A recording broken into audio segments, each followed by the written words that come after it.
Diduga karena kecanduan judi online, akibat kecanduan judi online, melut judi online dan pinjaman online makin akut. Tak hanya membuat bangkrut, tapi juga berujung maut. Disclaimer, di sini gua nggak berniat untuk menunjukkan ataupun mempromosikan, melainkan gua di sini hanya untuk mengedukasi. Terima kasih. Kenapa penjudi susah berhenti judi?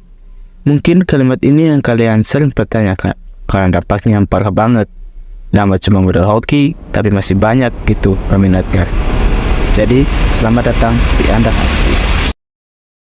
Menurut ChatGPT, judi adalah aktivitas yang melibatkan taruhan uang atau barang berharga pada hasil permainan, pertandingan, atau peristiwa yang hasilnya tidak dapat dipastikan. Judi sendiri sudah ada sejak zaman prasejarah, lebih tepatnya pada 3000 sebelum Masehi di Mesopotamia di India. Judinya sendiri yaitu permainan dadu.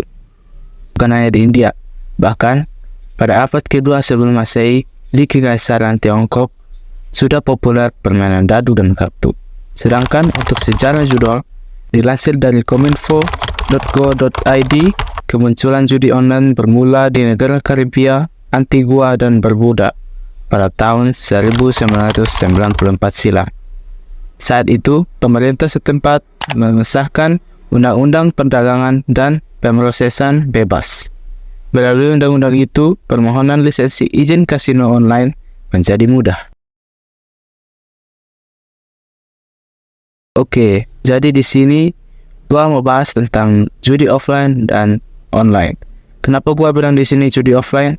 Karena banyak juga orang-orang yang nggak tahu kalau taruhan dan judi itu sama. Judi itu ada banyak seperti taruhan dan lain-lain.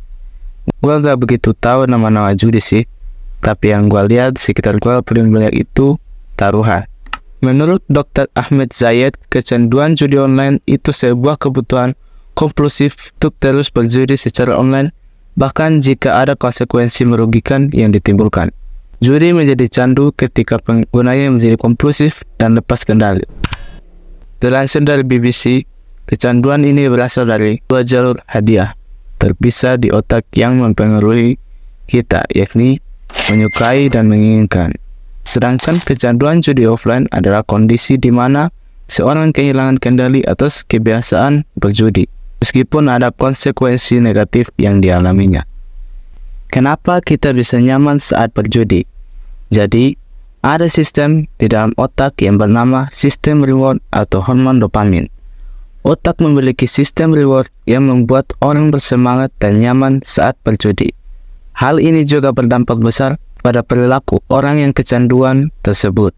Tak sedikit juga kasus-kasus yang dibuat oleh pecandu judi ini, terutama pecandu judul. Menurut artikel Republika, ada dampak yang berpengaruh. Dampak fisiologis yaitu masalah dengan kesehatan mental seperti depresi, kecemasan, dan gangguan kepribadian. Untuk dampak jangka pendek yaitu berkurangnya tabungan, bersalah, dan menyesal. Untuk dampak jangka panjang memiliki masalah dengan keuangan dan berkurangnya performa dalam bekerja.